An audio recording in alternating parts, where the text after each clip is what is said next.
Pulling அது எப்படி பண்ணுறது? காலையில் எழுந்ததும் எதுவும் சாப்பிடாமல் இதயம் வளர்த்தை வாயில ஊத்தி நல்லா கொப்பளிக்கணும், அப்புறம் அதை துப்பிடணும். இதுதான் ஆயில் புல்லிங்.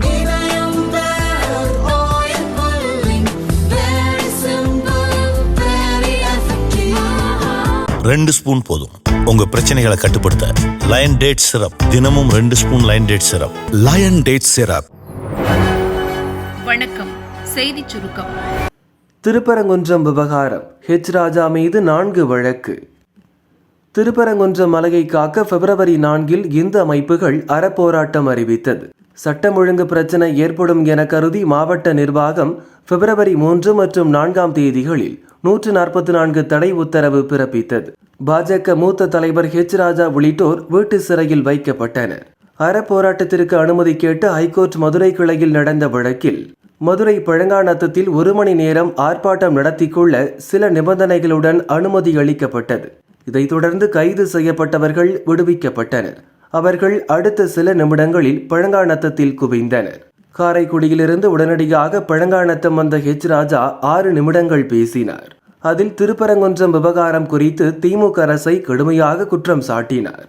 இது தொடர்பாக சுப்பிரமணியபுரம் போலீசார் தாங்களாக முன்வந்து மத கலவரத்தை தூண்டும் வகையில் பேசியது, பகைமையை ஏற்படுத்தும் வகையில் பேசியது, பொது அமைதி ஒழுக்கத்தை பாதிக்கும் வகையில் பேசியது மற்றும் கோர்ட் உத்தரவை மதிக்காமல் பேசியது ஆகிய பிரிவுகளின் கீழ் வழக்கு பதிவு செய்துள்ளனர். மத நல்லிணக்க வழிபாடு காங்கிரசின் வெற்று அறிவிப்பு. திருப்பரங்குன்றம் மலையின் புனிதத்தை பாதுகாக்க வலியுறுத்தி பிப்ரவரி 4 இந்து அமைப்புகள் அறப்போராட்டம் நடத்தியது. மாவட்ட நிர்வாகம் 144 தடை உத்தரவு பிறப்பித்த நிலையில் ஹைகோர்ட் மதுரை கிளையில் அனுமதி பெற்று பழங்காநத்தத்தில் இந்து அமைப்பினர் திரண்டனர். பாஜக மற்றும் இந்து அமைப்புகளின் இந்த எழுச்சி ஆளும் திமுக அரசிற்கு நடுக்கத்தையும் மத்திய பாஜக தலைமைகளுக்கு மகிழ்ச்சியையும் அளித்துள்ளது. இந்நிலையில் பிப்ரவரி 7 திருப்பரங்குன்றத்தில் மத நல்லிணக்க வழிபாடு நடத்தப்படும் என காங்கிரஸ் மாநில தலைவர் செல்வ பெருந்தகை அறிவித்திருந்தார். ஹைகோர்ட் மதுரை கிளை தலையிட்டால் பிரச்சனை ஓய்ந்த நிலையில் காங்கிரசின் மத நல்லிணக்க வழிபாட்டிற்கு அனுமதி கிடையாது என போலீசார் எச்சரித்தனர். உள்ளூர் காங்கிரஸ் நிர்வாகிகளை தொடர்பு கொண்டு போலீசார் கேட்டபோது அவர்களும் டிவி பார்த்துதான் நாங்களே தெரிந்து கொண்டோம் என தெரிவித்துள்ளனர். இதனிடையே வழிபாடு நடத்த முறைப்படி அனுமதி கேட்டு காங்கிரஸ் சார்பில் நேற்று முன்தினம் இரவு வரை மனு அளிக்காததால் செல்வ பெருந்தகை தரப்பை மதுரை போலீசார் தொடர்பு கொண்டு விவரம் கேட்டனர். சரிவர பதில் சொல்லவில்லை.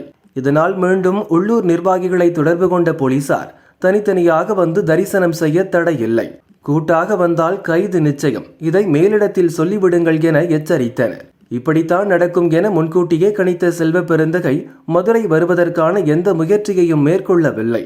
விமானம் மற்றும் ரயில் வாயிலாக மதுரை வருவாரா என விசாரித்த போலீசார் எங்கும் அவர் பெயர் இல்லை என்றதும் செல்வ பெருந்தகை அறிவிப்பு வெற்று அறிவிப்பு என முடிவெடுத்து வேறு பணிகளுக்கு சென்று விட்டனர்.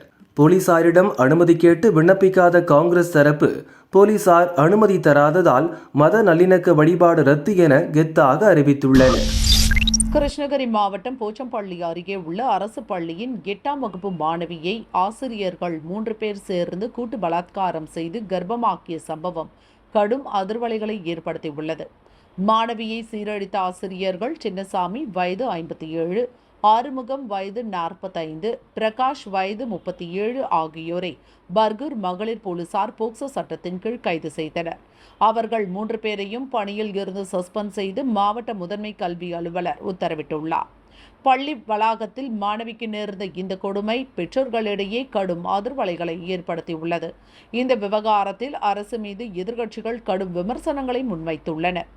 பள்ளி சிறுமியை பாலியல் வன்கொடுமை செய்துள்ள அவல நிலையை கண்டித்து அதிமுக சார்பில் சனிக்கிழமை கிருஷ்ணகிரி புதிய பஸ் ஸ்டாண்ட் அருகில் ஆர்ப்பாட்டம் நடக்கும் என அக்கட்சியின் பொதுச் செயலாளர் எடப்பாடி பழனிசாமி அறிவித்துள்ளார்.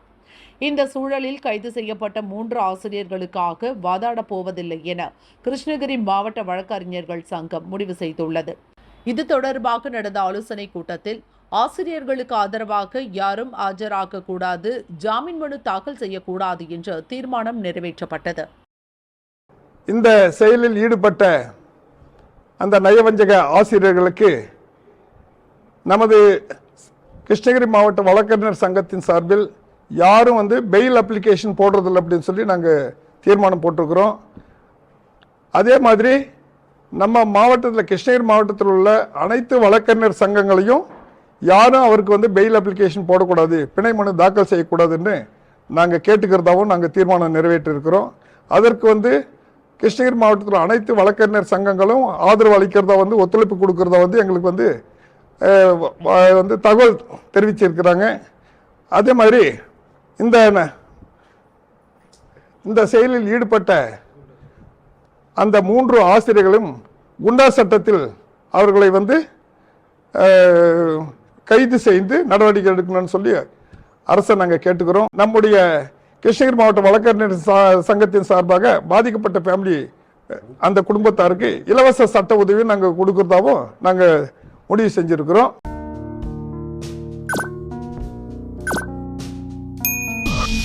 இது பஸ் ஸ்டாண்டா இல்லை லவ்வர்ஸ் பார்க்கா? பஸ்ஸுக்குள் சில்மிஷம். சென்னை பூந்தமல்லி பஸ் ஸ்டாண்டில் இருந்து தினமும் சென்னை மற்றும் புறநகர் பகுதிகளுக்கு ஏராளமான பஸ்கள் இயக்கப்படுகிறது. இங்கு காலியாக நிற்கும் பஸ்களில் காலை மாலை நேரங்களில் பள்ளி கல்லூரி மாணவர்கள் மாணவிகளுடன் சில்மிஷம் செய்வதாக கூறப்படுகிறது. வியாழனன்றும் வழக்கம் போல் காலியாக இருந்த அரசு பஸ்ஸில் பள்ளி மாணவர்கள் சிலர் மாணவிகளுடன் சில்மிஷத்தில் ஈடுபட்டுள்ளனர். இதை பார்த்து தட்டி கேட்ட பஸ் டிரைவர் செல்வத்தை பள்ளி மாணவர்கள் தகாத வார்த்தைகளால் பேசி தாக்குவிட்டு ஓடினர். அங்கிருந்த மற்ற கண்டக்டர் டிரைவர்கள் சேர்ந்து அந்த மாணவர்களை மடக்கி பிடித்தனர். டிரைவரை தாக்கிய மாணவன் தப்பி ஓடிய நிலையில் அவனது நண்பர்களை பிடித்து பூந்தமல்லி போலீசில் ஒப்படைத்தனர். தற்போது இந்த காட்சிகள் வெளியாகி பரபரப்பை ஏற்படுத்தியுள்ளது.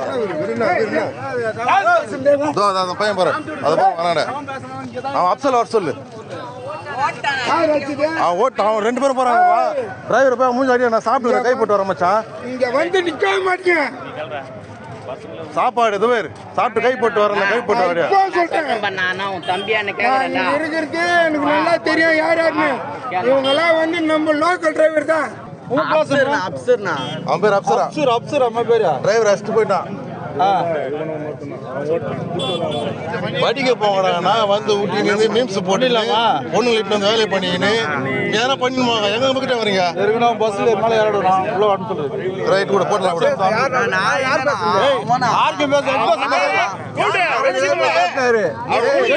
அரசு பஸ் டிரைவரை பள்ளி மாணவன் தாக்கிய தகவல் பரவியதால் மற்ற டிரைவர்கள் ஆங்காங்கே பஸ்களை நிறுத்திவிட்டு ஒன்று திரண்டதால் பூந்தமல்லி பஸ் ஸ்டாண்டில் கடும் போக்குவரத்து நெரிசல் ஏற்பட்டது.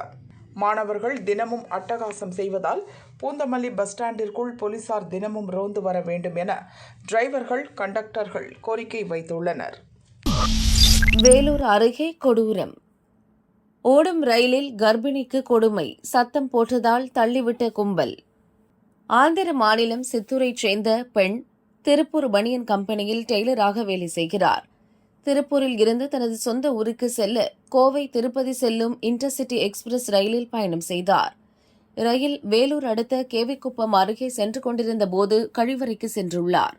அப்போது அதன் அருகே அமர்ந்திருந்த கும்பல் பெண்ணிடம் பாலியல் சீண்டலில் ஈடுபட்டுள்ளது. கர்ப்பமாக இருக்கிறேன் என்று சொல்லியும் விடாமல் தொந்தரவு செய்துள்ளனர். பாதிக்கப்பட்ட பெண் கத்தி கூச்சல் போட்டுள்ளார். இதனால் பயந்து போன கும்பல் கர்ப்பிணி பெண்ணை ஓடும் ரயிலில் இருந்து கீழே தள்ளிவிட்டது. இதுகுறித்து சக பயணிகள் ரயில்வே போலீசாருக்கு தகவல் தெரிவித்தனர். ஜோலார்பேட்டை ரயில்வே போலீசார் தண்டவாளத்தில் தேடுதல் வேட்டை நடத்தினர். கேவிக்குப்பம் அருகே கை கால்களில் எலும்பு முறிவுடன் பெண் மீட்கப்பட்டார். வேலூர் அடுக்கம்பாறை அரசு ஹாஸ்பிட்டலில் அட்மிட் செய்யப்பட்டுள்ளார். இதுகுறித்து சிசிடிவி கேமரா காட்சிகள் அடிப்படையில் விசாரணை நடக்கிறது. முதற்கட்ட விசாரணையில் பெண்கள் பெட்டியில் கர்ப்பிணியை சீண்டிய கும்பல் அத்துமீறி ஏறியிருப்பது தெரியவந்துள்ளது. அவரை ரயிலில் இருந்து தள்ளிவிட்டதும் வேறு பெட்டிக்கு தப்பு சென்றுள்ளனர். அதே பெட்டியில் பயணித்த சக பயணிகளிடமும் விசாரணை நடத்தப்பட்டு வருகிறது என போலீசார் கூறினர். திருச்சியில் வேங்கை வயல் சம்பவம். உணவு கழிவா மலமா? விசாரணை. திருச்சி காந்தி மார்க்கெட் அருகே உள்ள வடக்கு வளையல்கார தெருவில் வீட்டு உபயோகத்துக்கான 5000 லிட்டர் கொள்ளளவு தண்ணீர் தொட்டி உள்ளது. இந்த தொட்டியை சுற்றியும் அதன் உயரத்துக்கு மேலும் வீடுகள் உள்ளன. நேற்று முன்தினம் மாலை தண்ணீர் தொட்டி மீது பிளாஸ்டிக் பையில் வைத்து மர்ம பொருளை யாரோ வீசி உள்ளனர். வீசிய வேகத்தில் பிளாஸ்டிக் பையில் இருந்த அந்த கழிவுப் பொருள் தண்ணீர் தொட்டி மீதும் தண்ணீருக்குள்ளும் விழுந்துள்ளது. இதுகுறித்து அந்த வார்டு திமுக கவுன்சிலர் சங்கருக்கு தகவல் கிடைத்ததும் அவசரமாக மாநகராட்சி தூய்மை பணியாளர்களை வரவழைத்து தொட்டியிலிருந்து தண்ணீரை வெளியேற்றி தொட்டியை ப்ளீச்சிங் பவுடர் போட்டு சுத்தம் செய்து விட்டார். ஆனால் நேற்று முன்தினம் அங்கு சென்று பார்த்தவர்கள் அதை மனித மலம் என்று கூறுகின்றனர். இப்படிப்பட்ட சூழலில் திருச்சி மாநகராட்சி நிர்வாகம் தொட்டியில் வீசப்பட்டது உணவுப் பொருட்களின் கழிவுதான் என்றும் மனித கழிவு இல்லை என்றும் மறுத்துள்ளது. திமுக கவுன்சிலர் சங்கர் கோட்டை போலீஸ் நிலையத்தில் அளித்துள்ள புகாரில் மலம் வீசப்படாத நிலையில் தேவையில்லாமல் சில பிரச்சனையை கிளப்புகின்றனர், அவர்கள் மீது நடவடிக்கை எடுக்க வேண்டும் என குறிப்பிட்டுள்ளார். உதவித்தொகை உயர்த்தி கேட்டால் உள்ளதையும் கொடுக்க மாட்டாங்க, மாற்றுத்திறனாளிகள் அவதி. தமிழக அரசின் மாற்றுத்திறனாளிகள் நலத்துறை சார்பில் உடல் ஊனமுற்றோர், செவி குறைபாடு உடையோர் என 21 வகையான மாற்றுத்திறனாளிகளுக்கு உடல் ஊனத்தின் தன்மையை பொறுத்து மாதம் 1500 ரூபாய் முதல் 2000 ரூபாய் வரை உதவித்தொகை வழங்கப்படுகிறது. கடந்த 3 மாதங்களுக்கும் மேலாக 5000த்திற்கும் மேற்பட்ட மாற்றுத்திறனாளிகளுக்கு இந்த மாதாந்திர பராமரிப்பு உதவித்தொகை நிறுத்தப்பட்டுள்ளது. அதேபோல் கடும் ஊனத்தினால் பாதிக்கப்பட்டு படுக்கையில் உள்ள மாற்றுத்திறனாளிகளின் பாதுகாவலருக்கு மாதம் 1000 ரூபாய் உதவித்தொகை வழங்கப்படுகிறது. இதை பெற விண்ணப்பித்தவர்களுக்கு உதவித்தொகை வழங்கப்படாமல் உள்ளது. ஆந்திரா உள்ளிட்ட பிற மாநில அரசுகள் வழங்குவதைப் போல் தமிழகத்திலும் குறைந்தபட்சம் 6000 ரூபாய் மாதாந்திர பராமரிப்பு உதவித்தொகையாக வழங்க வேண்டுமென போராட்டங்கள் நடத்தி வருகிறோம். இந்நிலையில் கடந்த 3 மாதங்களுக்கு மேலாக 5000த்திற்கும் மேற்பட்ட மாற்றுத்திறனாளிகளுக்கு மாதாந்திர பராமரிப்பு உதவித்தொகை வழங்கப்படாதது வேதனை அளிக்கிறது என மாற்றுத்திறனாளிகள் கூறினர். இதுகுறித்து அதிகாரிகளிடம் கேட்டபோது இணைய வழியில் தகவல்கள் பதிவேற்றம் செய்யப்படுகின்றன. பலர் வருவாய்த்துறை, மாற்றுத்திறனாளிகள் நலத்துறை என இரண்டிலும் உதவித்தொகை பெற்று வருவது தெரியவந்தது. அதனால் சம்பந்தப்பட்டவர்களுக்கு உதவித்தொகை வழங்குவது நிறுத்தப்பட்டுள்ளது என்றனர். மகளிர் உரிமைத் தொகை பெறும் மாற்றுத்திறனாளி மகளிர் பலருக்கும் மாதாந்திர பராமரிப்பு உதவித்தொகையை அரசு நிறுத்தி வைத்துள்ளது. மகளிர் உரிமைத் தொகையை நிறுத்திவிட்டு மாதாந்திர பராமரிப்பு உதவித்தொகையை முறையாக வழங்க வேண்டுமென மாற்றுத்திறனாளிகள் கோரிக்கை விடுத்துள்ளனர். இதுகுறித்து ஆய்வு செய்து உரிய நடவடிக்கை எடுக்கப்படும் என அதிகாரிகள் தெரிவித்தனர்.